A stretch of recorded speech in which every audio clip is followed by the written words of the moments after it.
Here, names don't scream caste as loudly. That is our pride. That is our identity. And yet, does that mean caste has disappeared? The recent development in the Vengavayal case, around 30% of surveyed schools reported caste-based discrimination against Dalit students. His murder was not an isolated act of rage.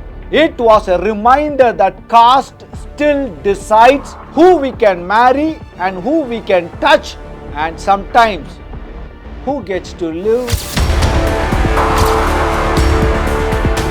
An entire Dalit community woke up one morning to find the water in their overhead tank poisoned with human feces, deliberately mixed into the water their families had to drink.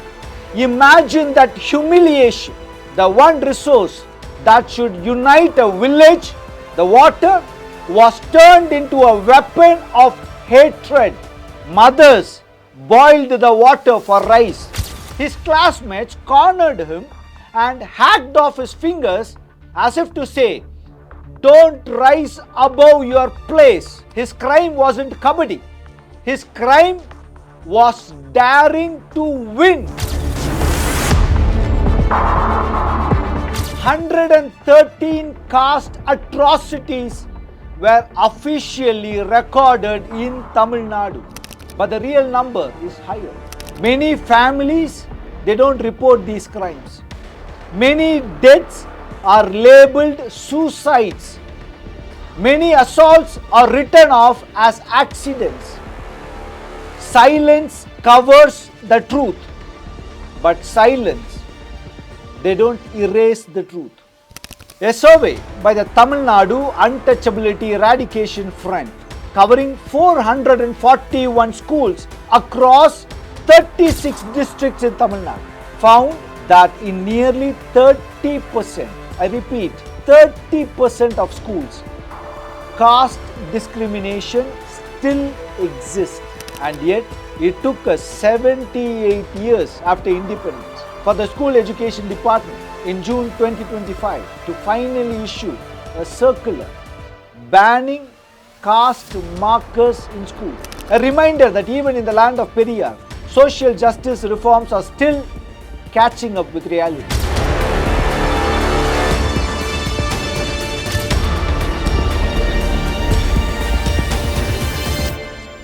Tamil Nadu has always been the torchbearer of social justice in India.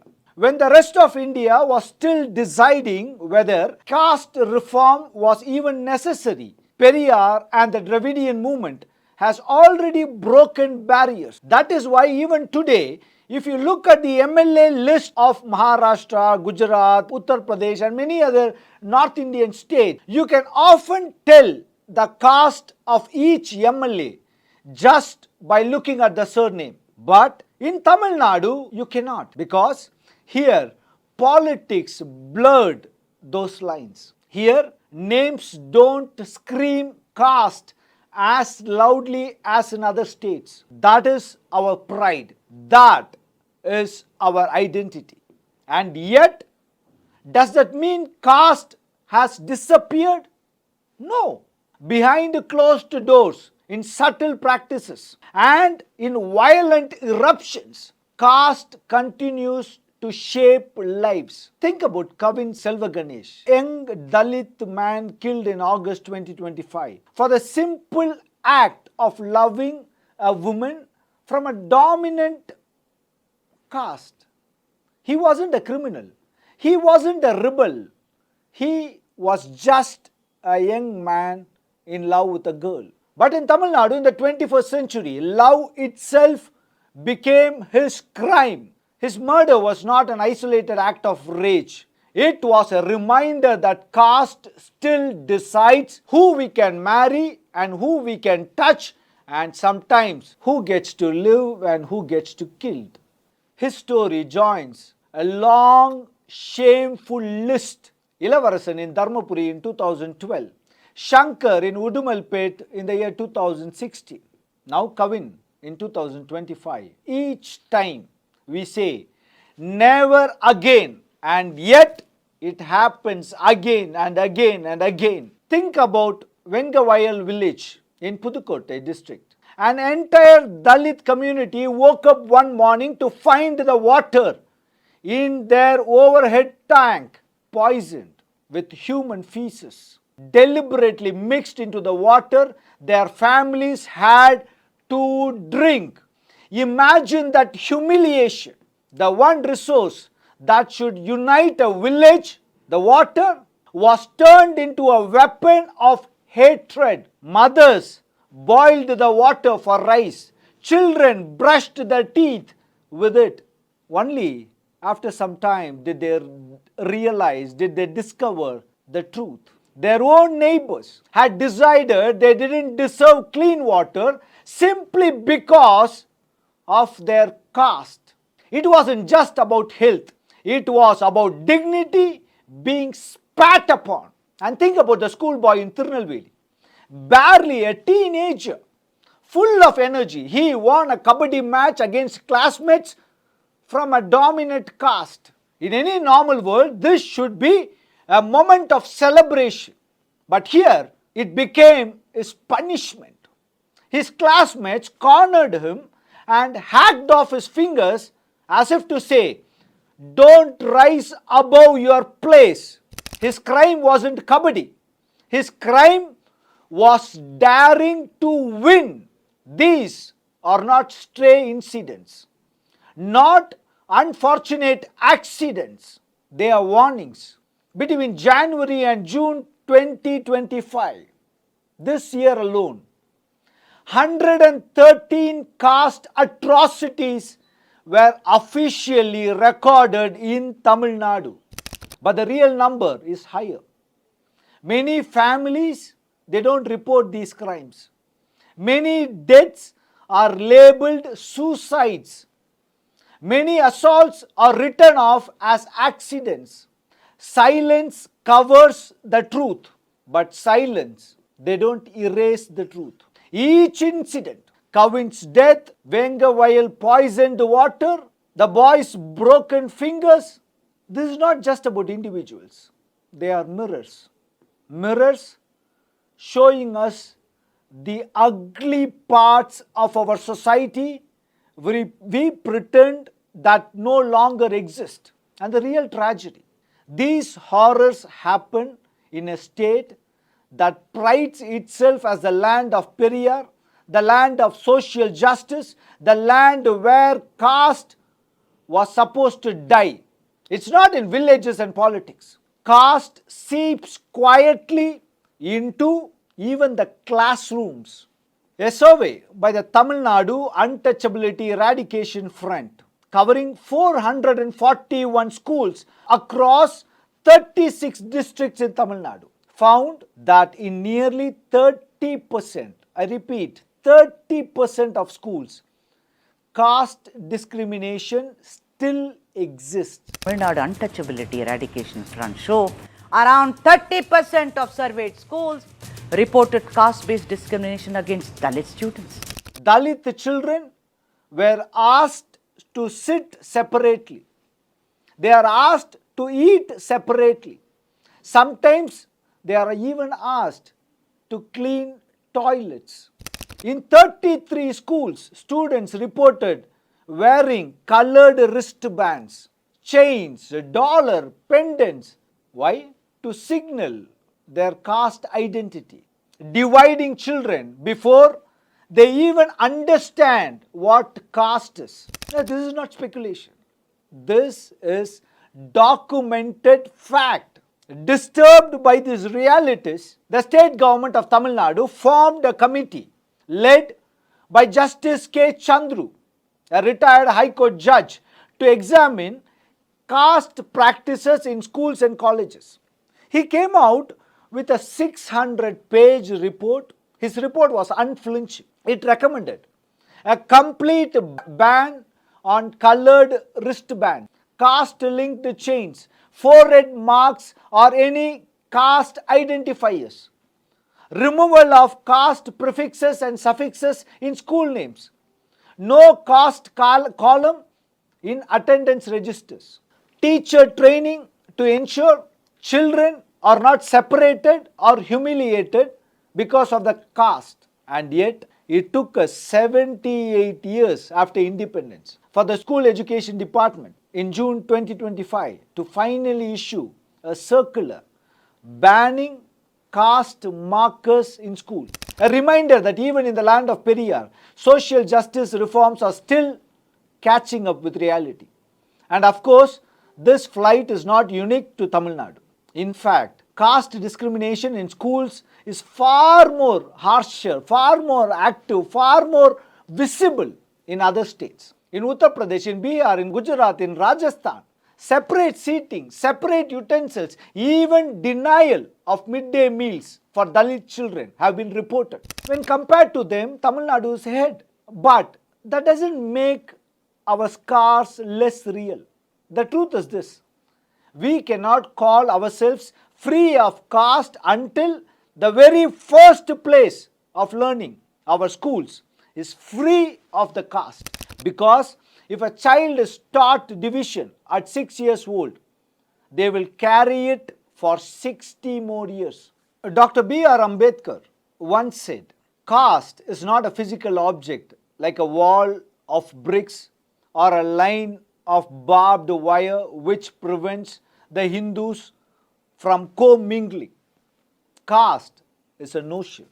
It's a state of the mind.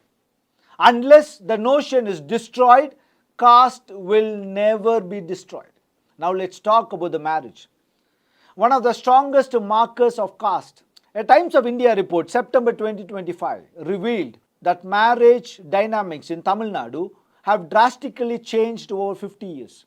In the 1970s, intercaste marriages were slowly rising, but today, shockingly, the numbers have stagnated. The National Family Health Insurance says just 2.6 percentages of marriages in Tamil Nadu are intercaste. Instead, we are seeing a rise in caste-based conventions and matchmaking events where families actively reinforce caste boundaries. This isn't progress. This is reversal. A resurgence of caste pride under a new mask. I grew up in Chennai, studied at Loyola. I finished my college. Till then, I never knew the caste of my friends or my classmates or anybody in the college. That wasn't necessary. We laughed, we studied, and we failed exams together. Caste wasn't ever in our conversations. But the day I started to follow politics, I realized caste is unavoidable. It defines vote banks, it defines the party alliances and power struggles. Suddenly, for me, the world felt more casteist than when I was a student. Recently, I was in an airport. I met with a group that had just completed their annual caste convention. I don't want to mention the caste name here. They told me proudly, this year we have passed a resolution in the convention. From now on, every newborn in our caste must have the caste name printed in the birth certificate. And he was mentioning the Dravidian politicians, they have stolen our identities, made us remove our caste names from the birth certificates. And now we are reclaiming it. Another resolution. From today, we will give business and employment preference only to the people of our own caste. I was shaken. Is this the Tamil Nadu we fought for? Are we moving forward or are we walking backwards into the very chains our ancestors broke? Our politicians proudly talk about Tamil Nadu being the land of social justice. Yes, compared to many states, I have to agree, that's the truth. We are ahead. But progress is not about comparison, it is about conviction. Why are caste crimes under prosecuted? Why do caste conventions thrive openly? Why do Dalit political parties remain junior partners instead of true power holders? Why is it that a child can still be told where to sit, what to eat, where to drink based on caste in 2025? Ask yourself, what happens if caste names return to our children's birth certificates? What happens if business and employment are locked inside caste walls? What happens if temples, schools and marriages are again guarded by caste boundaries? We will undo a century of progress, a century of struggle. We will betray Periyar, Anna, Ambedkar and Tamil Nadu, the state admired for its courage to challenge caste, will become just another state where caste decides your fate before you are even born. If we are serious about social justice, here is what must happen. Every caste atrocity must end not just with the filing of FIR, but with a conviction. Schools must teach anti-caste values as fiercely as they teach math or science. Dalits, especially Dalit women, must be given leadership roles, not token representation. And most importantly, inside our homes, in our daily choices, we must challenge caste pride. If our children start identifying more with caste than with humanity, what future are we building? If temples are closed to some and streets still divided, can we really call ourselves progressive? If love still requires permission from caste elders, are we truly free? Tamil Nadu is still India's best hope for social justice. But the question is, will we live up to that hope or let it slip through our fingers? The fight against caste is not about what our grandparents achieved. It is about whether we are brave enough to continue the unfinished battle.